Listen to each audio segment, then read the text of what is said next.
Fallout 76 was played and recorded on the Xbox One X. First off, I will start off with the story. There is no real story to this game, but there is a story. The only main storyline that I can see is that you need to find the Overseer of Vault 76. I won't get too much into that storyline as I do not want to spoil the story. The story is really easy to follow since it was added as an extra part of the game. There are no real main characters. The only main characters I can think of are you, the player, and the Overseer. In my opinion, there should not have been a story at all. You can obviously tell that there wasn't a story all along, and that this was just thrown in there just to please the fans. There was music in the game, but it was very lackluster. There was some music on the radio, but I never listened to it because I either couldn't hear it or it wasn't entertaining music. There was music in the background when you were just traveling around the world, but to me that music seemed very subtle, and it always sounded like they were playing the same song over and over again. I do like the fact though that when you were facing an enemy, the music gets more tense, and if you're running away from that enemy and that music goes away, then you know you have successfully escaped. In my opinion, the sound effects are a lot better in this game. I say better because I'm referring to Fallout 4. Some of the sound effects in Fallout 4 sounded very cartoonish to me, and I like the upgrade of sound in Fallout 76. So the sound of the guns and stuff seems more realistic. The sound is pretty well balanced, but the music can get very loud. If you find the music too loud, I would suggest you turn the music down in the pause menu. Otherwise, the sound was perfect. The voice acting was what you would expect it to be in a Fallout game, and overall, the game had a really good sound design. The graphics were better in Fallout 76 than they were in Fallout 4, but not by very much. The textures and stuff were all the same, but I think what really transformed this game's graphics was the way the lighting was. It had more color and contrast than Fallout 4. The graphics were not cutting edge, but I do admit some parts of the game were really beautiful, especially with HDR. It just looks incredible. The one complaint I do have about the graphics though is the fact that the NPCs did not look good at all. They looked exactly the same as Fallout 4. They almost looked like it was just copy and pasted from Fallout 4 into this game. All of the character models look the same as Fallout 4. Sometimes I'd even notice that the words coming out of the NPC's mouth would not match their mouth. The controls were exactly the same as they were in Fallout 4. You cannot change the controls at all, which sucks, but you can see why. There's nothing really else to say about the controls, besides the fact that they were really simple and very easy to learn. Content, on the other hand, is really good on this game. You have this thing called the Atomic Shop. In the Atomic Shop, you get to buy things like different colors for your Pip-Boy, armor, and different types of armor, and even different types of structures to make your player home look that much better.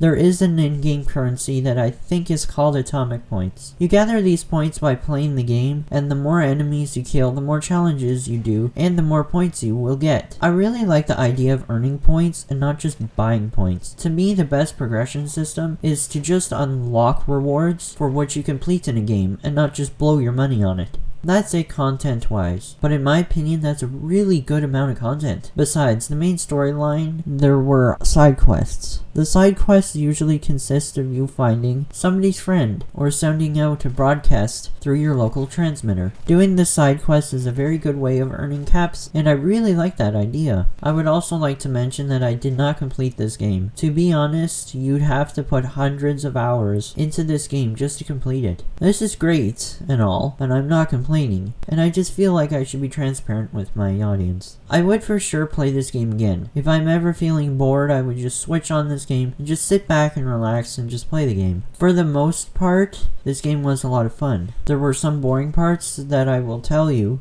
and one of them. When you are a lower level player in this game, it can get quite tedious and boring because you have to stick around one little area so then you don't face enemies that are too hard to the point where it can get boring. So this is the part of the review where I tell you my opinions about this game. I will tell you things that I didn't like and what I did like.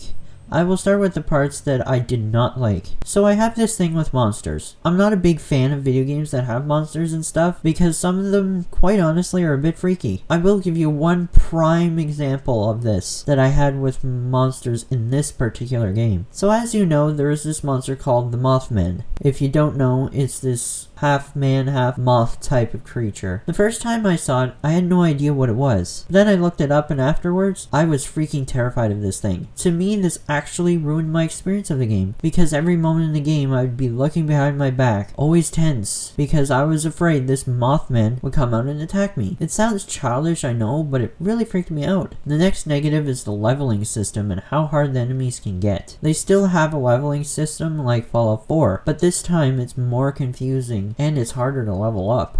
This map is just so large that when you're a lower level player, it is really hard to play this game. I did some testing and I figured out that you're safe when you're close enough to the vault, which is like only about a mile. It is really tempting to just go around the world and just see everything, but you can't do that if you're at such a low level. It's really annoying. So my third complaint is about the game only being multiplayer. Now don't get me wrong, playing with other players on the map is good and all, and I had many good experiences with other players. Not one time did I have a bad experience with another player, which I really liked. Here's my problem though. Because you're sharing a map with other people, sometimes when you log on, you have to move your camp somewhere else. For me, I had to log in and then be told that you can't place your camp here, so then I had to reload onto another map. This is really an inconvenience and can get really annoying at points. I wish they would have added a single player to this game, like having single player and multiplayer be two separate things. That's the one thing I loved about Fallout 4, and that was the fact that I can load up some mods and just play on my own how I want, when I want. With this game, I can't experience that aspect of Fallout. My fourth and final complaint is about building. Now again, don't get me wrong, building is incredible in this game, and it's better than it's ever been before. The problem is though, that the fact of how technical you have to be with the building. For instance, I built my house, then I had to move my camp somewhere else, so I made a prefab.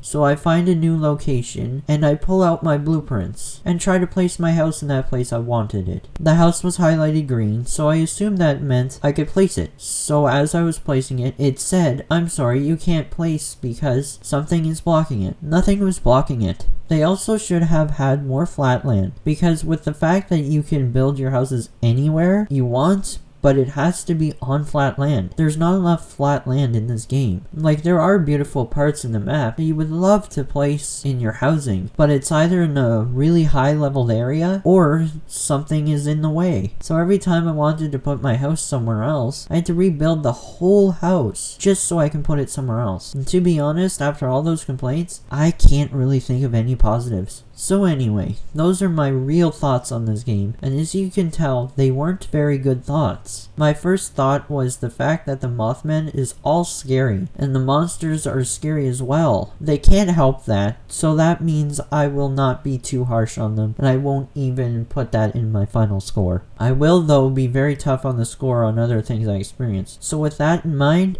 I give this game a 6 out of 10. Now, I give it this story because the music was alright and the gameplay was pretty good. It's just that the other things are so important to me, like graphics, good multiplayer, building, and just overall experiences. It wasn't the greatest thing ever. I do admit the map was incredibly well done and way better than Fallout 4, but they could have executed this way better. I don't have very many friends, so having a multiplayer game that used to be single player does not sit well with me. So if you're listening, Bethesda, which I highly doubt you are, I would suggest in the next Fallout or whatever is going to be next, just keep in mind that there are people who like single player just as much as people like multiplayer. I know you like to release half-finished games, but you need to realize that people liked the single player much better. At least that's how I see it. So those are my thoughts on Fallout 76. I know a lot of people might not agree with me, but that's okay. If you made it this far, let me know in the comments what you thought about this game, because I would love to see what you liked about this game and what you didn't like about this game. Anyways guys, that's the end of the review.